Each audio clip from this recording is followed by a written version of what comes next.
యోగ వాసిష్ఠంలో చాలా స్పష్టంగా చెబుతారు, నిన్ను ఉద్ధరించేవాడు ఎవడు లీడరా, దేవుడు సహా నేను నువ్వు ఉద్ధరించుకోవలసిందే అని చెప్పారు. నా దైవం నచ కర్మాణి నా ధనాన్ని నబాంధవాక శరణం భవ భీతానాం స్వప్రయత్నాదృతే నృణాం అని చెప్పాడు.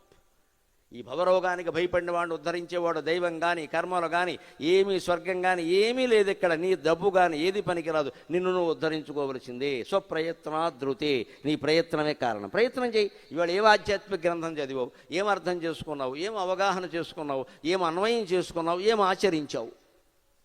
ఇది ఉంటే మనకి ఇంకోటితో పని ఏమిటండి? బ్రహ్మజ్ఞాన సాధనలో ఉన్నవాడు ఎలా ఉంటాడో తెలుసునా అమ్మ, ఆడైనా మొగైనా ఎవడైనా వస్తే చికగ్గా ఉంటుంది వాడికి.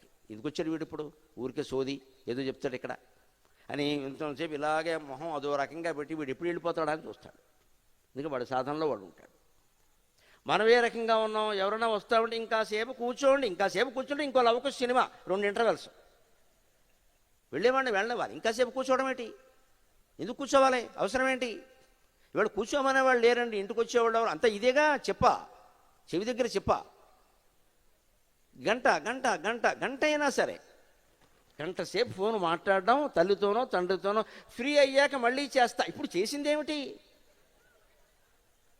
ఇది ఫ్రీ కాకుండానే గంట సేపు మాట్లాడితే నమశివాయ. నువ్వు ఫ్రీ అయితే 3 గంటలు మాట్లాడతావా?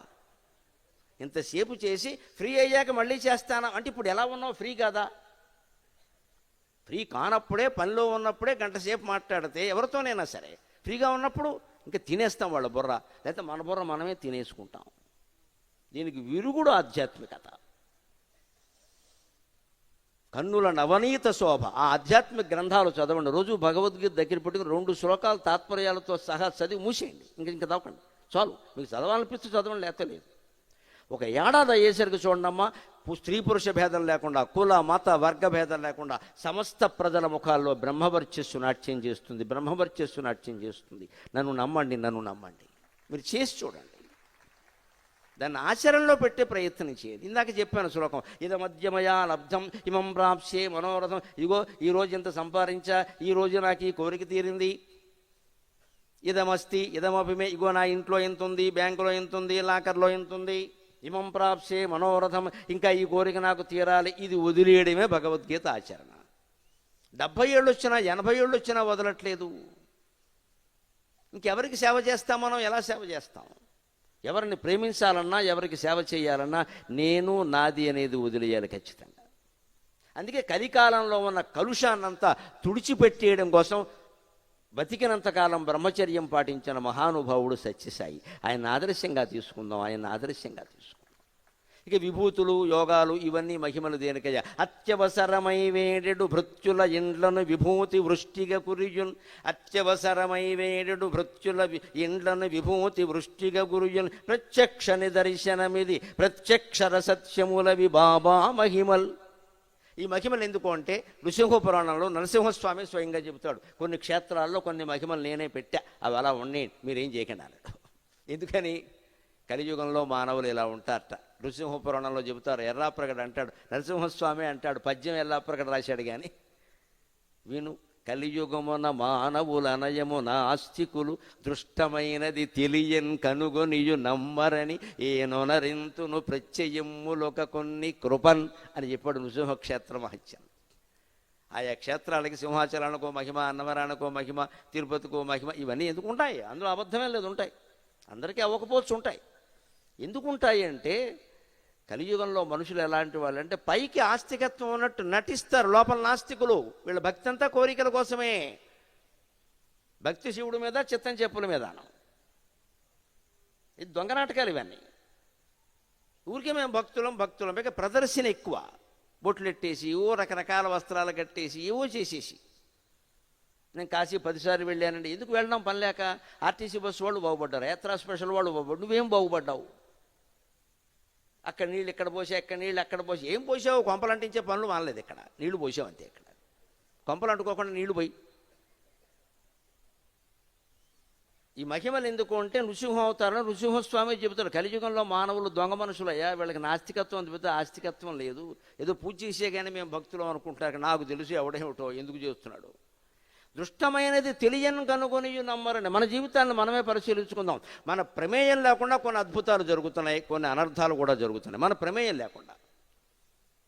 కనపడుతోంది కదా, అందులో నీ ప్రమేయం లేదు కదా, నీ కృషి లేదు కదా. అందులో కృషి ఉంటే వేరండి, మనం ఏదో కష్టపడ్డాం 10 రూపాయలు వచ్చే తెలుస్తుంది. కానీ మనం పడిన కష్టం 10 రూపాయలు అయితే 10,000 వచ్చింది అనుకోండి, అది ఖచ్చితంగా దైవానుగ్రహమే కదా, అనుమానం ఏముంది. మనం ఎంత కష్టపడడం తెలుసును కదా. కష్టానికి 10 రెట్లు ఫలితం వచ్చిందంటే దైవానుగ్రహం. సత్యనారాయణ వ్రతం కథ. కట్టెలు కొట్టేవాడు బ్రాహ్మణుడు వ్రతం చేస్తుంటే బ్రాహ్మణుడు ప్రసాదం పెట్టాట. ప్రసాదం ఏమిటండి ఇది అన్నట్టు. సత్యనారాయణ వ్రత ప్రసాదం అన్నట్టు. అయితే ఇదేమిటండి, నేను కూడా అన్ని వర్గాల వారు చేయొచ్చయ్యా, దానికి ఏముంది అన్నట్టు. వెంటనే ఆయన మొక్కుకున్నట్టు. మర్నాడు కట్టెలు తీసుకొచ్చి, స్వామి కట్టెలు కొట్టగా నాకు వచ్చిన సొమ్ముతో ఈరోజు వ్రతము చేసేను అనుకున్నట్టు. ఆ రోజు 10 రెట్లు సొమ్ము వచ్చింది. ఎవరి ద్వారా వచ్చిందని సత్యనారాయణ స్వామి అన్ని రూపాయలు ధరించి కట్టెలు కొన్నాడు. అది విషయం అక్కడ, అది విషయం. ఇది మహిమ. ఎందుకంటే ఈయనకి రోజు వచ్చేది ఏదో ఒక 100 రూపాయలు వచ్చింది, అదో 1000 రూపాయలు వచ్చింది. అందుకని ఆయన ఏం చేశాడు, 1000 పెట్టి వ్రతం చేశాడు. అదే కథలో మీకు గమనిస్తే చేస్తానని చెయ్యని వాళ్ళు, వాయిదా వేసిన వాళ్ళు ఎన్ని తిప్పలు పడ్డారో అందరికీ తెలుసు. ఒక్క సత్యనారాయణ వ్రతం కథ ఒక్కటి చాలు సమస్త సమాజాన్ని మార్చడానికి. వేరే ఏం అక్కర్లేదు, అదొక్కటి చాలు. మనం శ్రద్ధగా వినాలి, శ్రద్ధగా వినాలి. ప్రథమాధ్యాయ సమాప్త, కొబ్బరికాయ కొట్టండి. ద్వితీయాధ్యాయ సమాప్త, కొబ్బరికాయ కొట్టండి. ఇంకా 2 వడ్డించేమను. దిక్కుమాలిన వడ్డన రోజు ఉండేది ఇది. కొబ్బరికాయలు ఎక్కడతాం మనం, 5 కొబ్బరికాయలు అక్కడ పెట్టుకుని కొబ్బరికాయ కొట్టేసి ఇంకొకటి అది కూడా సిద్ధంగా పెట్టండి. మళ్ళీ అప్పటికప్పుడు ఆలస్యం, ఎందుకంటే లోపల ఆత్మారాముడు గొడవ చేస్తున్నాడు ఇక్కడ. ఈ కథ మనకు అక్కర్లేదు, చదివే పురోహితుడికి అసలే అక్కర్లేదు. ఆయనకు అవతల వేరే ఖాతా ఉంది, అది సంవత్సరే కాదు. ఇక్కడ సత్యనారాయణ వ్రతం, అక్కడ సంవత్సరే కాదు. చూస్తున్నాడు వాడు జావు వాడిది. ఇక్కడ నుంచి ఓన మహాడుతో భక్తులను కూర్చోబెట్టి వస్తున్నా, ఇక్కడ చేయించే సత్యనారాయణ వ్రతం. మనం ఏమైపోవాలి ఇప్పుడు, అది అంతే. ఆయన దృష్టి ఖాతాల మీద ఉంది, మన దృష్టి ఏమో భోజనం మీద ఉంది, కాకరకాయ కూర మీద ఉంది. సత్యనారాయణ స్వామి ఎందుకు ఉంటాడమ్మా అక్కడ? మనం ఎన్ని వ్రతాలు చేసినా ఫలించవు, కోరికలు కూడా తీరవు. తీరతాయని దేవుడు చెప్పినా ఎందుకు తీరట్లేదు, నీకు చిత్తశుద్ధి లేదు ఇక్కడ. ఆ చిత్తశుద్ధి కోసం మనం సేవ చెయ్యాలి. చేస్తుండగా చిత్తశుద్ధి కలుగుతుంది. యాత్రలు చేస్తుండగా చిత్తశుద్ధి కలుగుతుంది. అభిషేకాలు పూజలు చేస్తుండగా చిత్తశుద్ధి కలుగుతుంది. పూజ వల్ల కలిగేది చిత్తశుద్ధి. పూజ వల్ల మోక్షం రాదు. మోక్షం వేరు, చిత్తశుద్ధి వేరు. చిత్తం శుద్ధంగా ఉంటే మోక్షం ఆ పైన ప్రవేశించే వ్యవహారం, ఆ పైన కలిగే జ్ఞానం. మనసులో అనేక గడ్డీగాదం ఆలోచనలన్నీ పేరుకున్నాక చిత్తశుద్ధి లేకపోయాక మోక్షం ఎలా వస్తుంది? పువ్వుడితే మోక్షం, ఆకటితే మోక్షం, దీపం పెడితే మోక్షం రావు. అది ఊరికి మాట్లాడడంలో బాగుంటాయి. దీని శాస్త్రంలో అర్థవాదం అంటారు. ఎందుకు చెప్తారంటే నీ చేత చేయించాలి కాబట్టి చెబుతారంతే. నీ చేత చేయించాలి కాబట్టి చెబుతారు. దాన్ని ఎంతవరకు తీసుకోవాలి అంతవరకు. అర్థవాదాన్ని నువ్వు పూర్ణవాదం అంటే అలాగా. అందుకని ఆయన ఆచరణలో పెట్టి చూపించాడు మనకి ఈ విభూతి, ఈ మహిమలో. ఎందుకంటే ఎన్నో దేశాల్లో ఉండేటువంటి ఎన్నో రకాల ప్రజలను ఆకర్షించకపోతే ఈ సేవా కార్యక్రమాలు ఎలా నడుస్తాయండి, మీరు ఆలోచించండి. అటువంటి మహానుభావుడు కూడా ఆ మహిమలు ప్రదర్శించకపోతే, పైగా ప్రదర్శించడం వల్ల జరిగేది ఏమిటో తెలుసా? ఆ శక్తి తగ్గిపోతుంది. చివరిలో స్వామి ఎంత ఇబ్బంది పడ్డారో మనకి తెలుసు. ఎందుకంటే అందరూ అన్ని అవసరాలకి ఆయన కాళ్ళు పట్టుకుని పీకేశారు. సాధన చేసుకునేందుకు సమయం కూడా లేకుండా అయిపోయింది.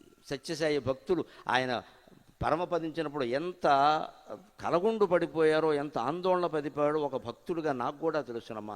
ఓదార్చేవాళ్ళు లేకపోయారు. నా మటుకు నేను ఆ తర్వాత పుట్టపర్తి పెడితే వచ్చారు ఒక విదేశీ భక్తురాలు, ఒక ఆవిడ సాయి కులవంత హాల్ బయట ఒక పార్కులో ఏదో ఉంది, అక్కడ ఒక డివైడర్లో అక్కడ ఏవో 4 మొక్కలు ఉన్నాయి. ఎవ్వరూ లేని చోటు చూసుకునేవిడ ఆ ఫోటో అక్కడ పెట్టుకుని అక్కడ కూర్చుని అలా ఏడుస్తోంది పాపం. శబరి రాముణ్ణి ఎలా ఆరాధించిందో ఈ విదేశీ భక్తురాలు సత్యసాయిని అలాగే ఆరాధించింది. ఒక్క ఆవిడ, ఎవరు ఈ జనంలోకి వెళ్ళలేదు. నాకు నా స్వామికి అనుబంధం, నాకు మళ్ళీ జనం ఎందుకు ఇక్కడ అని ఎవరూ లేని చోట ఒక చోట ఉంటే ఆ మొక్క దగ్గర స్వామివారు ఫోటో పెట్టుకుని స్వామి వెళ్ళిపోయావా అని ఆవిడ భాషలో ఆవిడ బాధపడుతుంది. అటువంటి భక్తుల్ని భగవంతుడు అనుగ్రహిస్తాడు. అటువంటి భక్తుల్ని మనం భగవంతుడు అనుగ్రహిస్తాడు. శాంతి పర్వంలో విష్ణువు స్వయంగా చెబుతాడు భీష్ముడు రూపంలో, ఏకాంతిక జనంబులు నాకు ప్రియంబులగుటం చేసి అంటాడు. ఏకాంతంగా ఉండేవాళ్ళంటేనే నాకు ఇష్టం. వీలైతే సూర్యకాంతి చంద్రకాంతి పడని చోట ఉండి ఆరాధన చేయి నీకు దమ్ముంటే అంటాడు. సరిగ్గా గమనించండి, మన గర్భగుడి అంతే. హిందూ దేవాలయాల గొప్పది. మన గర్భగుడి అంతే. సూర్యకాంతి ఉండదు, చంద్రకాంతి ఉండదు. గర్భగుడిలో ఫ్యాన్లు ఏసీలు పెట్టేయకూడదు, దేవాలయం పాడైపోతుంది. అది పద్ధతి కాదు.